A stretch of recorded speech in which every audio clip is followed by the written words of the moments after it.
Hi everyone, sorry you couldn't make it till the end, but we've got a little special extra treat for you with three wonderful speakers who've been able to make the time and come on down. So we've got Ella Nugraha from the Australia-Indonesia Centre, which is a prominent think tank bringing researchers and research between Australia and Indonesia to the masses. And then we've got Topsfield, who is for The Age and Sydney Morning Herald. She's a journalist there and has had a lot of really great experience in Indonesia as well, working in various different fields, reporting on all sorts of very important matters. And last but not least, we've got James Roberts from the Defence Force, from the Australian Defence Force, who's currently studying at the Defence Force School of Languages as one of the many students there. So I just want to ask three really quick questions, one to each, and you guys can elaborate a little bit on your answers. So, Ella, as an Indonesian, what is it that you really love or really appreciate about meeting people who can speak your language? Something that I really love about people who learn Indonesian is that they're learning a lot more than just the language. Learning a language is a tool for understanding a culture a lot better. So it's beyond grammar, it's beyond vocabularies, and that's what I really love about it. Oftentimes when I meet young Australian students who come to Indonesia, they oftentimes know a lot more about Indonesian culture or specific aspects of our culture that even I don't know. So that's something for me that's very interesting and something that I greatly appreciate. Great, thank you. Yeah, it's all that sort of uncovering inner truths about yourself and others. Yes. That's so cool. And for yourself, Jill, so you kind of went to Indonesia with not a lot of preparation and not a lot of expectation. It wasn't part of a grand master plan.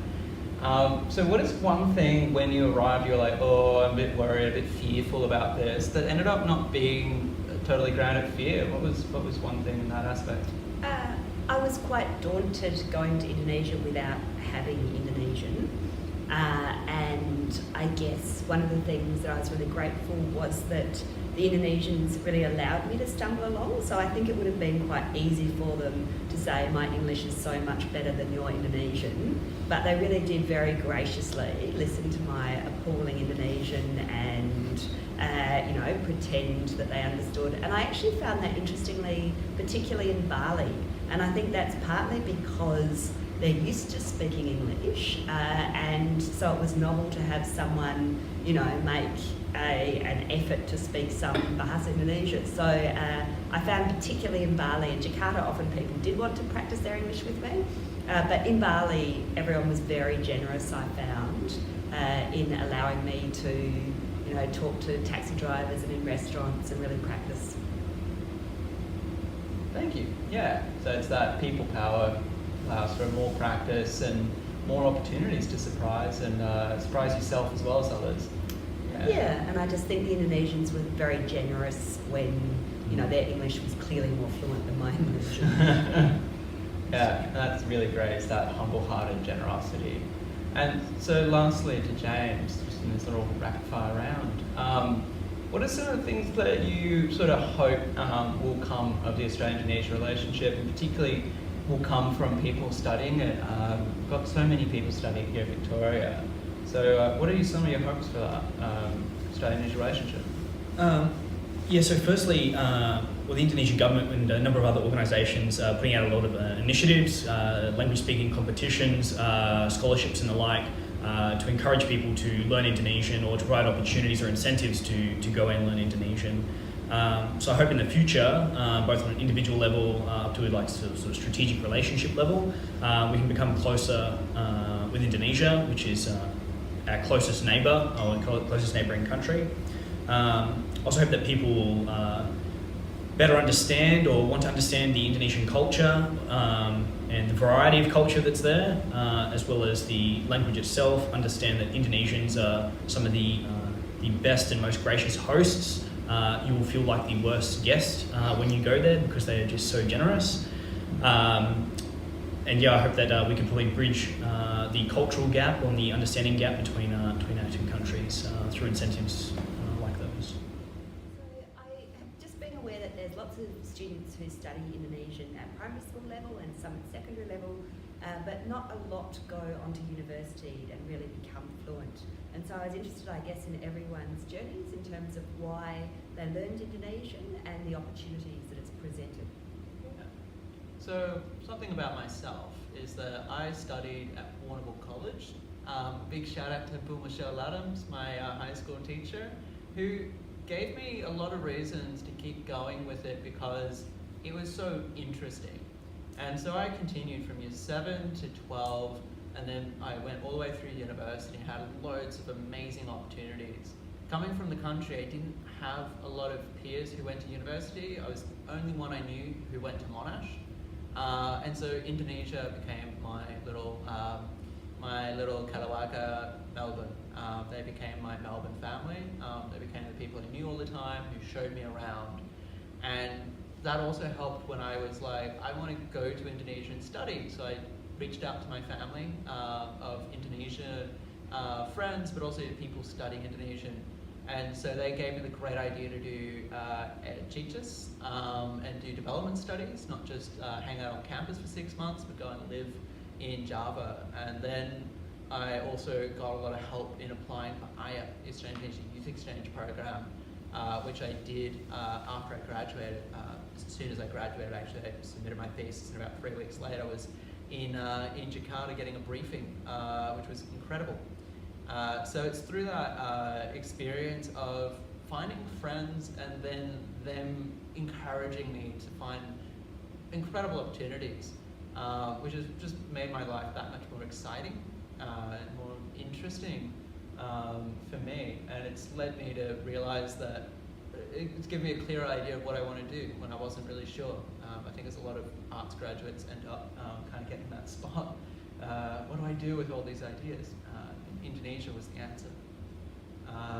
But I know that we don't just have people who've kind of gone the persistent way as I have, where I'm just bad at saying no. We've got James Roberts, who you're in a very, very different mode. Do you want to explain a little bit, like you're doing how many, 40 hours a week, full on time, you get to go to Indonesia, you have Indonesians as buddies, and so much more.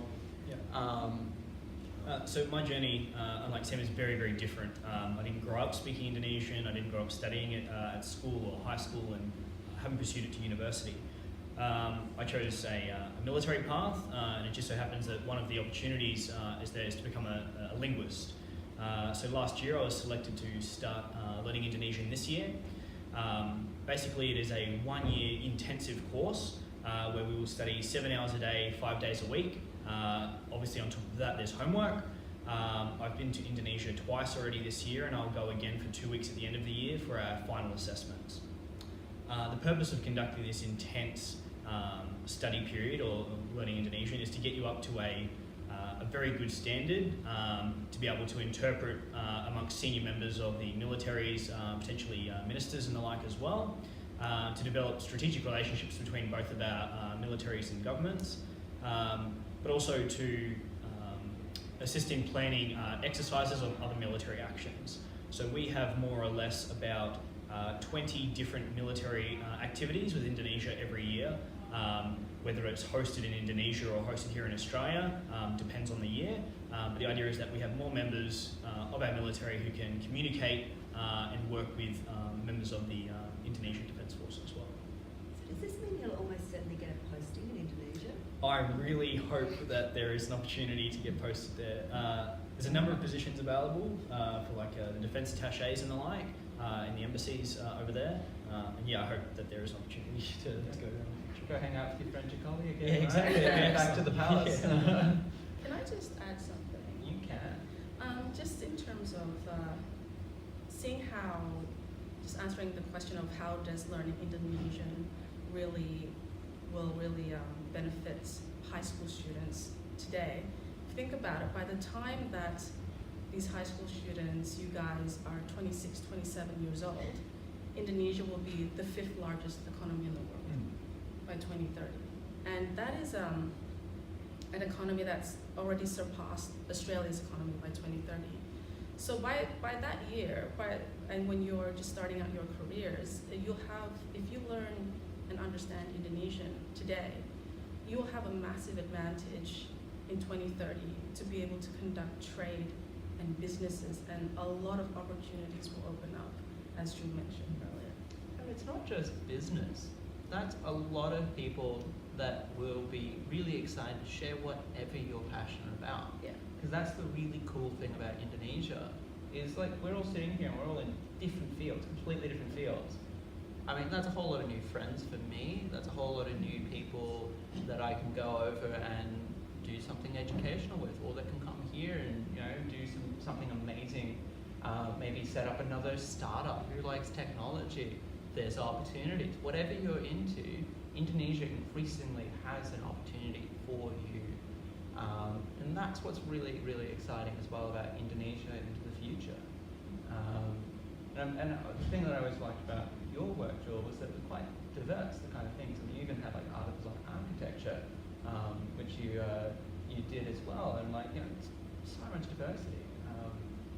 Yeah. Do you want to quickly talk about your language learning? I don't know if learning is the right word, or the language. I don't know if language the right deep word dive. either. Language deep dive is another alternative education model. Yeah. I mean, one thing that and this sounds so kind of, simplistic, but one thing I really would do is just wherever I was, I'd look at street signs, and I carried a Google Translator app, and I'd just try to, a phrase would pop into my head in English, and I'd just Google it and try and work out how to say it in Indonesian. And I think that is the beauty of immersion that you don't get when you're studying in a classroom in Australia, that you are surrounded, yes, by people speaking Indonesian, but also street signs, television, radio. I laughed when you said about music, Indonesian music, because my husband, one of his favourite things, he was learning Indonesian at Budaya University while we were there.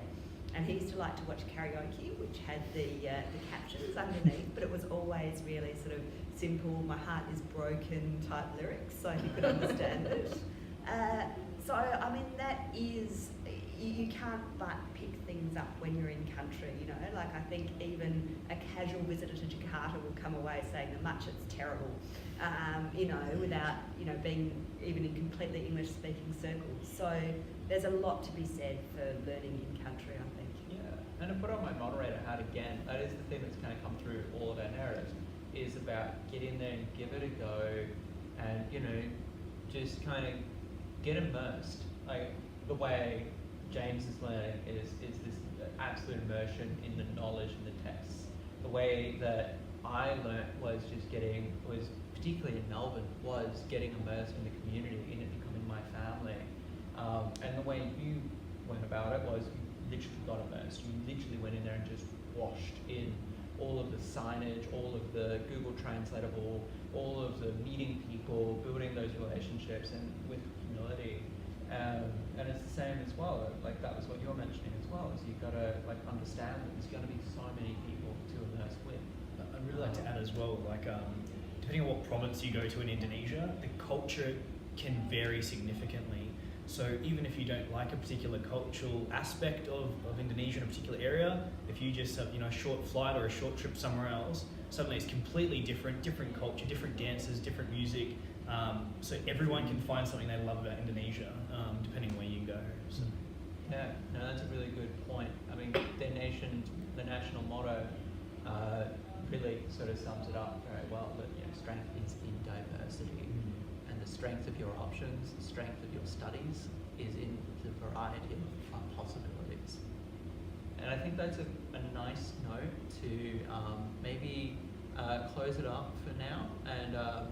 And the reality is, as a little sort of closing, is that this festival is just the start. This is just one opportunity to get more insight, more immersion, and more exposure to Indonesia. We've discussed some of the different ways that we've continued the journey, and into the future, through your high schools and maybe even hopefully through university, you'll be able to find lots of different ways to continue to immerse and enrich yourselves through studying Indonesian. So as I said, semangat with your journey, good luck, have fun,